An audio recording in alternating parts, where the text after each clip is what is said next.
gis leen kook tuuti waayam bii rek ngeen yaakaar ni yow kaa leen dem rek kii lim leen di wan nii yow ñaaraan nga am defal ndànk sëñ bi yow xam nga sa xamul ay atam sax xool leen kook tuuti waayam bii rek fa mooy yóbbu de bu ngeen demee da ngeen di waaru ci yàlla yéen déglu leen rek ñun daal yéen seetaan leen ma topp moom waaxu bi daa dëgër sax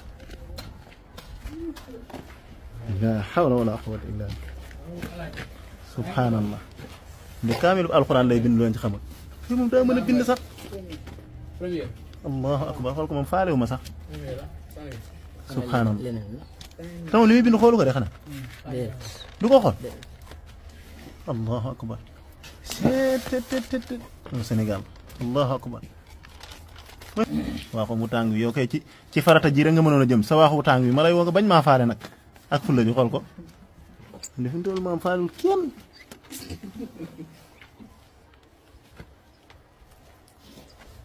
ndeysaan lépp subhanallah ay waay sabuk bind ma sap ma la hawla wala quwwata illa billah wow di ngeen xalima gi na muy yuuxoo